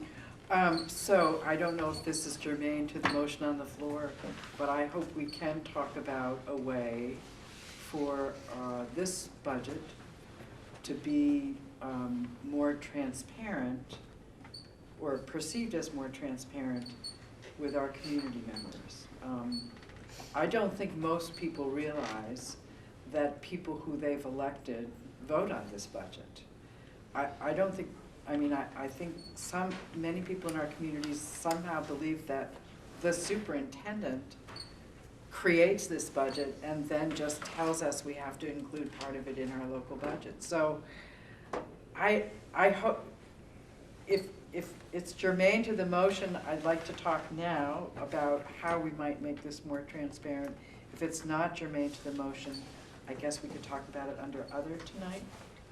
I'm inclined to go with the other, just Okay. because the motion on the floor is Okay. to approve the budget Okay, and not how we go about selling the budget. explain. Okay, there's no other questions? All those in favor of approving the budget as presented, please say aye. Aye.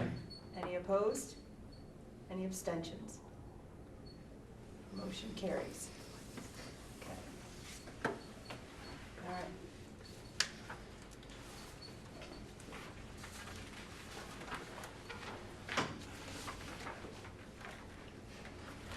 All right.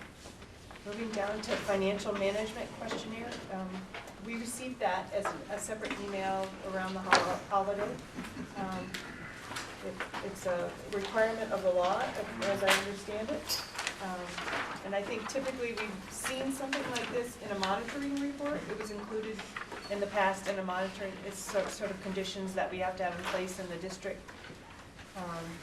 And so what we need to do is I need to sign off on it, that it has been reviewed by this board within 2 months of receiving it. So I don't know if anyone has any questions about this.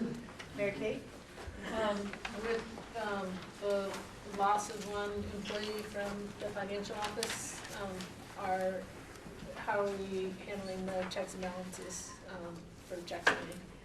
Because it looks like we've got all the checks and balances. We've had them all, but I was just curious what we're doing. That's based on the period in question. When April is replaced, then any position will be readjusted to make sure the controls are put in at that point to make sure that they're strong. That document really is a very simple document. It's not very detailed. You can have internal control documents that go 100, 200 pages versus that, so it's very simple. My point is that we monitor internal controls, and when somebody leaves, we make sure that, or if we change job position, we always have to review internal controls to make sure that we're in good compliance with a good system.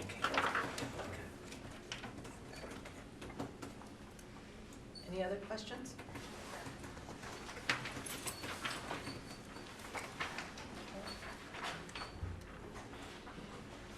So we'll need action. I make the motion, sorry. Benita? I'll make the motion that we instruct the chair to accept or sign off on the questions as presented. I'll second it. Barry seconds. I'm sorry, what was the motion? They'll authorize the chair to sign off that the document has been reviewed.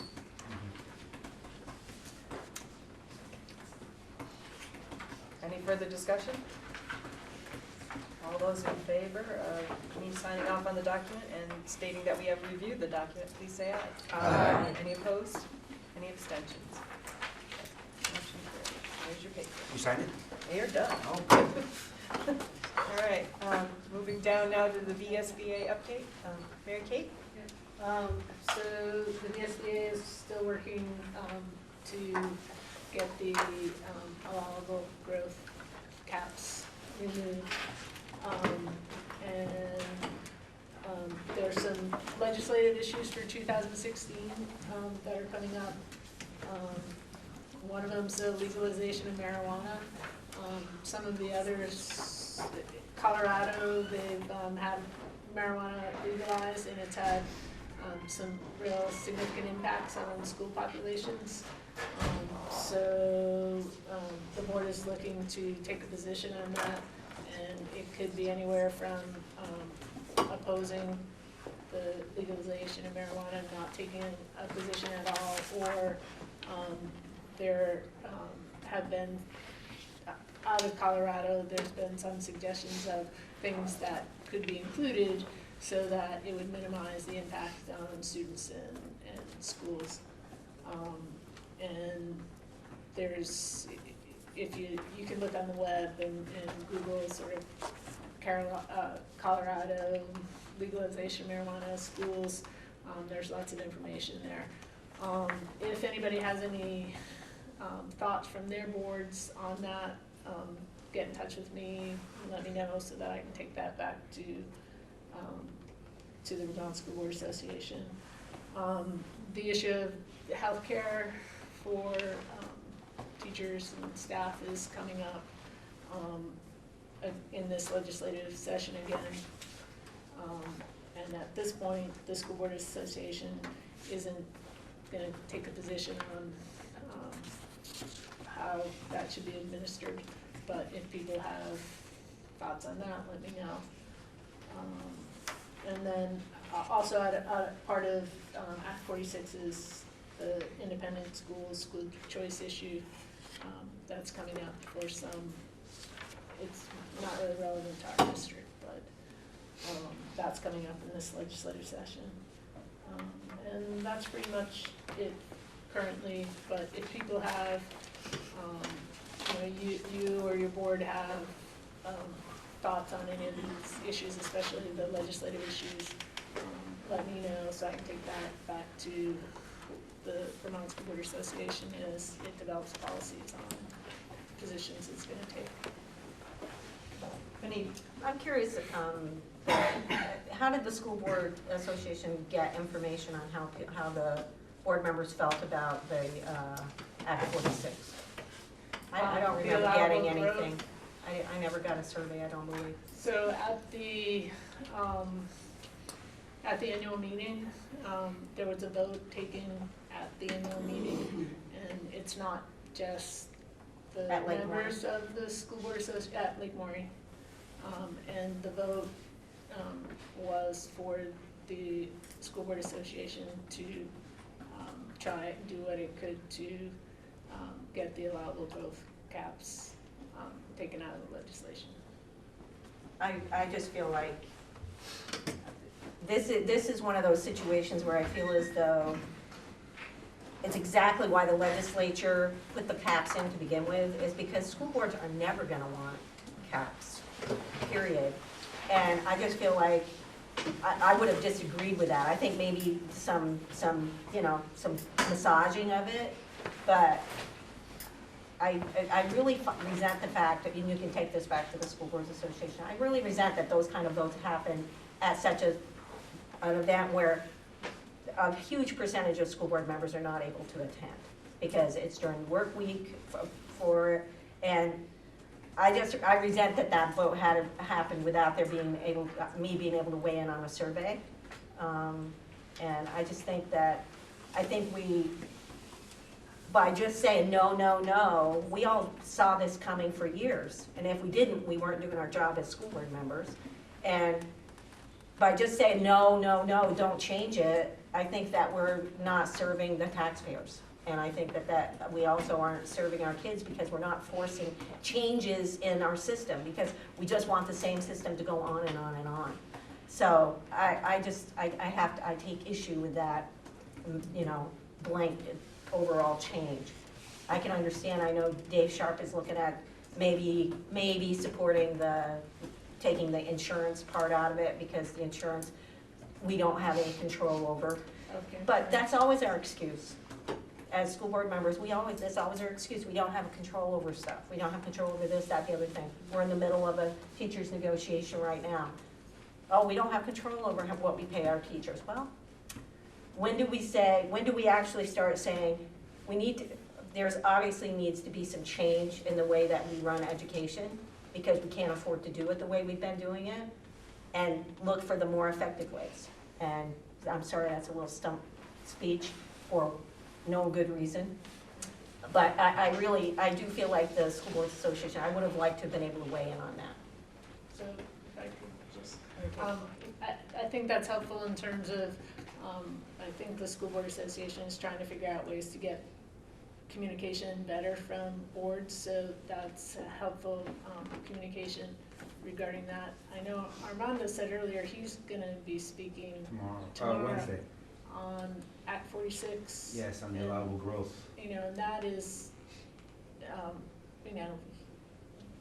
he's our representative from our association, so, you know, to the extent you have concerns about that, I think it's also important to understand what Armando's gonna be saying, yeah.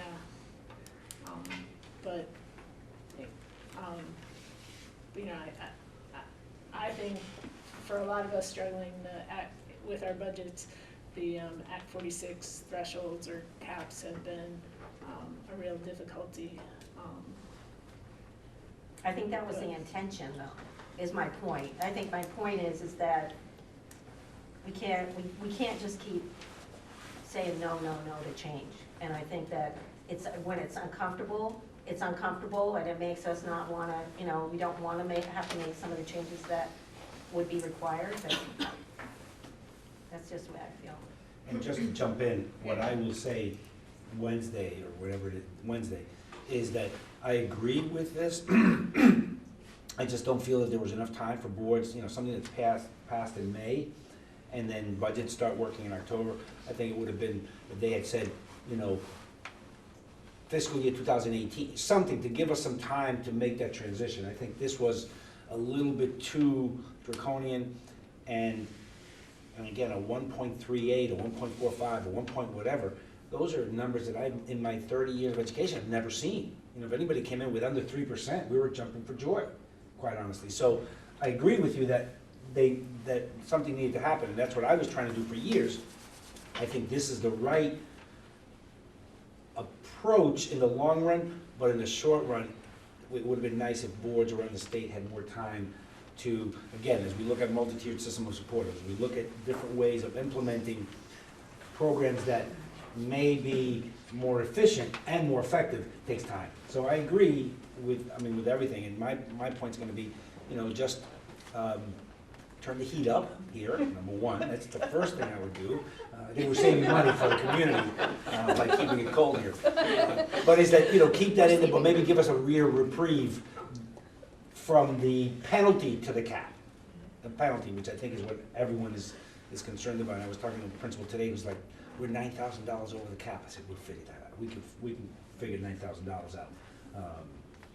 But What part of the discussion at the School Board Association is it has a different impact on different communities. And so for some communities, you know, making the kind of cuts that it requires can be done responsibly. In other communities, the types of cuts that are being required are, you know, they're having to, you know, get rid of art or get rid of music. And so the way it was designed isn't such that it has the same impact in some school districts. It really has a draconian impact in having to go within those caps in that 1 year. So if anybody has any feedback they want to give to Mary Kate, she can take it back. Go ahead and contact her. Okay, we'll keep moving along so we don't freeze in our chairs. Onto the food service cooperative. We're on the outside wall here. Okay, unfortunately, Kathy couldn't give me a report because she had a procedure today, and she couldn't attend the meeting, so she was going to try to get it to me. But I told her not to come to the meeting because she was not feeling well, and I didn't want to drive in the vehicle to the meeting. So. All right, so that will come at a later date. Can we do that the next? We could do it at the EC meeting too.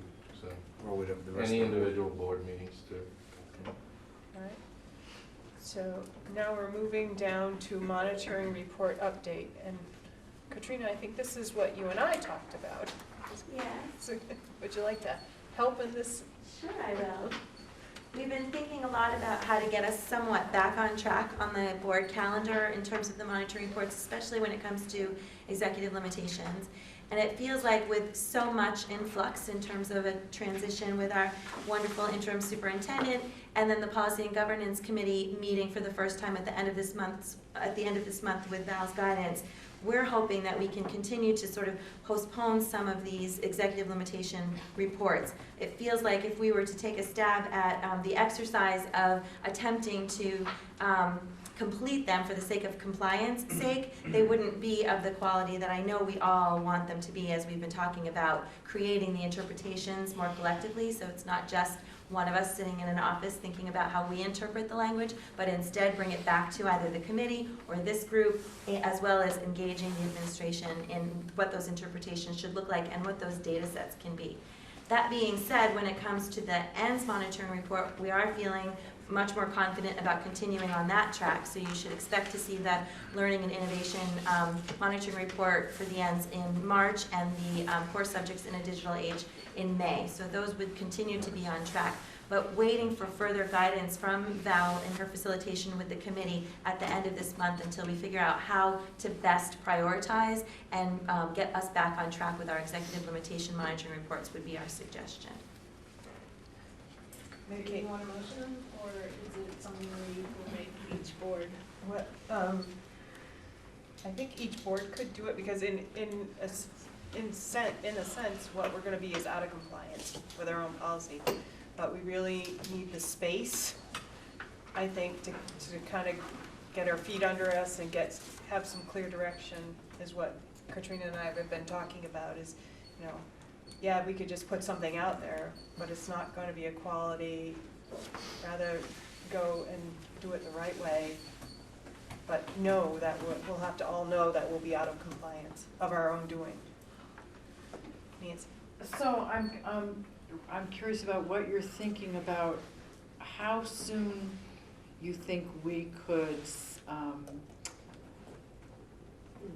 you might be, or we might be developing a new schedule for executive limitations monitoring report. I think we're gonna have to see when the group meets, the policy and governance group meets with Val, and sort of plan out how we're gonna do that work. Then we'd have a better idea of sort of a timeline kind of thing. In talking with Val, she has a very clear and succinct process for developing those interpretations that we've never done here. So even to be able to try one with her support, right, this spring, early spring, I think would really help give us a better sense of how ready we'll be to continue with the rest and put us together. So it sounds like you're thinking, but correct me if I'm wrong, it sounds like you're thinking that it would be by the beginning of the next school year that we would have a new schedule for executive limitations, the monitoring of executive limitations and board governance policies. That would definitely be my goal. I mean, Yeah. that's not even the short-term goal, that would be the absolute, that would be our No goal. later than that. Right, absolutely. But to be able to dabble in some of the work and to actually use the process that she can walk us through now this spring in order to be even that much more prepared to be successful with that new calendar, that's what I'd like to see. So if you'd like to make it in the form of a motion, otherwise we'll just give, direction. Do you as a Seems like individual board, it's more appropriate. Right, so if you'll bring that up on your individual boards and then let your EC member know, and they can,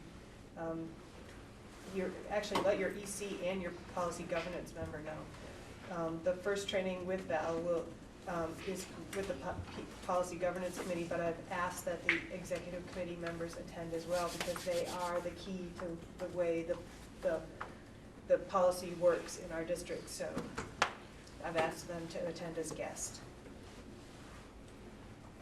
Okay. All right. There's no other questions. I'm going to move down to other, and I'm going to go to you, Nancy, in just 1 minute. But I don't want this to be missed.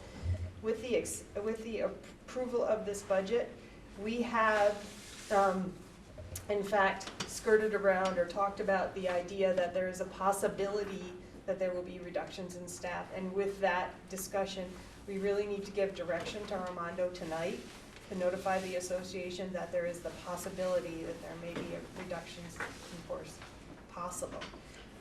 When they put things together, it might turn out, or things might happen differently, but we've had that discussion and talked about it, so we need to give notice to the association, and we need to do that by directing Armando with a motion tonight. Caleb?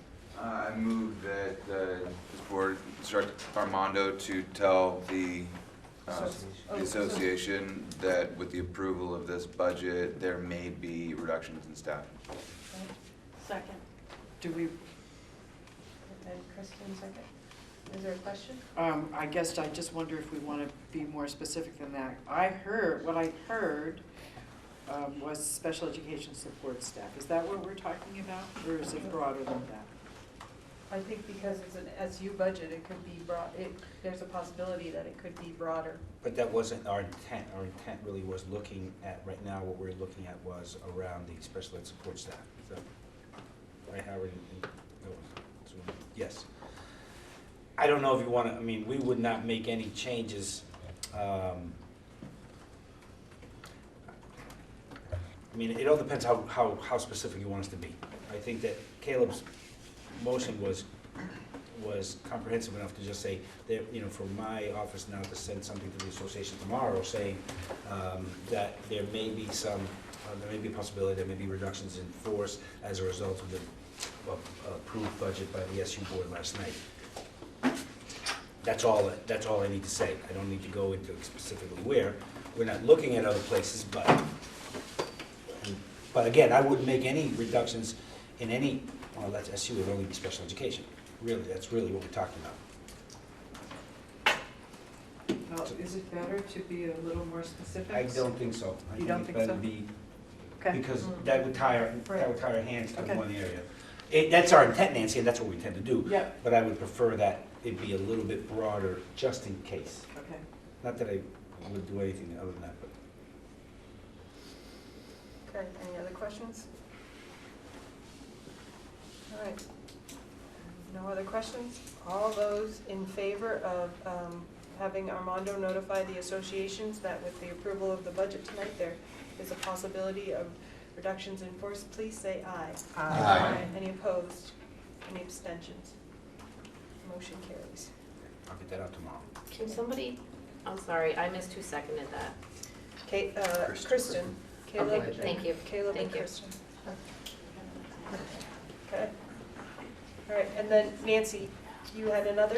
Well, I guess I just wonder if, what we might be able to do to help people understand a bit better how the SU budget is formulated and how it's voted, you know,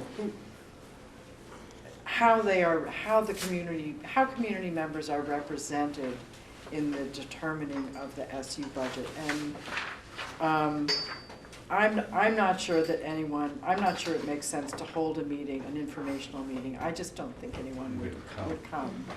But I wonder if it would be possible for the SU office to write, as part of what goes in the town report, in each town report about the SU budget, the whole budget goes in there. I wonder if something can be written that describes the process of how it's developed and how it is voted on, and who votes on it, so that people have a better understanding of how they are represented in that deliberation. Anita? I think that if there's a letter like that going in, it needs to be from the chair of the supervisory union board. Because I feel like the whole problem is that people think the superintendent does all this. And I think that if Dawn writes the letter and it comes from the board chair, I think that makes sense. I think so if you guys could work on that together, that would make a lot more sense to me. Because if we have it signed by the superintendent, then everybody's gonna say, see, what I told you. Yeah, good point. Ed? And it might be worthwhile to summarize that the biggest changes in the last few years have been the Yes. removal from the elementary schools into the SU, or from all the schools into the SU, the SPED, IT, maintenance, transportation, AAA, and food budgets. 6 of them, Yeah. by my count. Yeah. Well, you went maintenance one, we haven't gotten there yet, but we're moving it. We're not there You yet. manage maintenance for the whole district. But it's not yet under, but it will. Right, you don't do the custodians, but you do projects. But I think that's, realistically down the road, that's the next part of this. But I do think that's a good point to point out. Here's what used to be at the local level. Now, this is now at the SU By level. virtue of state law. By virtue of state law. Yep. So that, it's just an idea, I don't know if it's something we can vote on tonight or whether you need a motion about it, but I think it would help clear up a lot of misunderstanding about the SU budget. Kristen, if I recall, when I was first on this board, we didn't vote on the SU budget until March. Is that correct? We used to vote on it. Yes. When did we, was it last year that we started voting on it now? I can't remember. So we didn't even look at it. It was the executive committee that No, looked at it? Is that not true? Okay, That's not sorry. true. Can I? Yes. We actually in November, at our November meetings, Okay. we would always do the preliminary approval with the That's right. knowledge Right. that until everybody else had a budget, Mhm. we didn't have a budget Mhm. at the SU. Because the SU depends on everybody else for the budget. Right. So we always voted on it in November. And then we had to like ratify it after the budgets were passed in March. But now we just approved it tonight, so we don't have to ratify it in We shouldn't have to ratify it. Right, but it was a different process before that was much less transparent. I think the executive committee heard it more than, I don't know, it's just what I recall is that, I think it's become more transparent, that's just my, We certainly think so, right? right, that's my.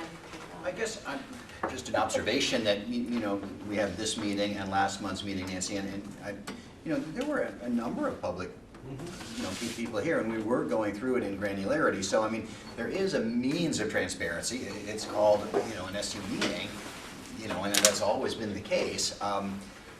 I was encouraged, Howard, by a couple of the comments that you made about the sort of mechanics of meeting with the department heads and how you gathered some of your initial input. I think that's valuable information that I guess sort of as a board member, it was sort of the first time I had heard the nuts and bolts of how, the funnels, how things funneled up, et cetera. It was good to hear that, because that speaks to wider participation, and collaboration. And so, perhaps, touching on that process, Armando, how some of those interviews and development took place before it, arrived at us. How the principals were involved. And the principals, the building heads, and the department heads, et cetera. Yeah. So I'm willing to work on it when I have my Mount Abraham letter done, so. You do. Nancy, you have yours? Our letter is in, yeah. Yeah. So, I didn't write it, but. I'm willing to work on a letter from the, to encompass the supervisor union budget, and I'll just need some. Why don't I draft something and then give it to you, and then you can play around with that, how's that? That sounds good to me. That's the way I work best, No, when that's I'm the way- that's the way- yeah. bouncing it off. Okay, so if that works for people? And again, with this, I don't want, one of the things, as you all looked at your town reports, trying to make things as concise as possible, so this explanation will be one page, hopefully with some bullets. Here's what used to be in the locals, here's now what's in the SU budget, here's when some of the laws changed, I may not even get into that, but just so people can see, okay, it's not the superintendent, but rather it's the board that's doing this. And, I see now why transportation is over here. Now I understand, I may not agree with it, but now I at least understand it, why special education is there, and so on and so forth. Okay. All right. Okay, did the pay orders make, oops. Yeah. Jen, I have They're another here. other. You're you have another? Oh, you're waiting for me. you're Okay. the last.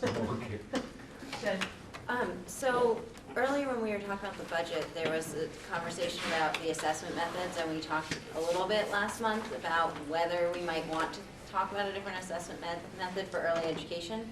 And I heard earlier that the request was to approve the budgets, and then we could consider different ways to assess.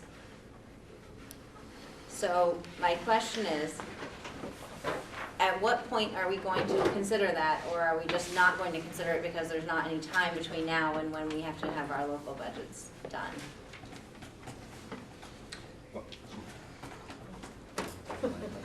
sure.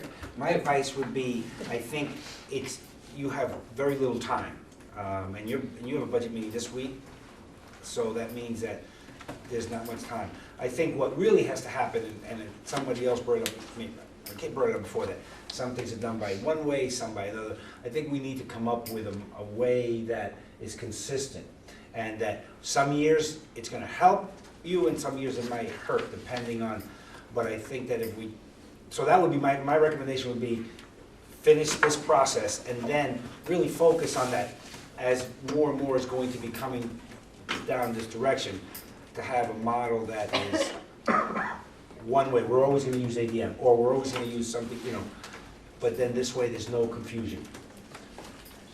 But that's just, you know, again, my opinion, and nobody has to take it. Okay. Yeah, I'd like to see that we have that on the agenda to talk about the assessment, some future SU board meetings. And I would like to see data on how, not only the allocation of expenses, but also where the revenue is going. So, you know, for instance, with early ed, the revenue is going to each individual schools by the increase in their equalized pupils. In terms of SPED, Armando, you were talking about, you know, we have some significant costs in some schools. The revenue is going to the school that has those students, but we're all sharing in the cost. So just, I guess I would move that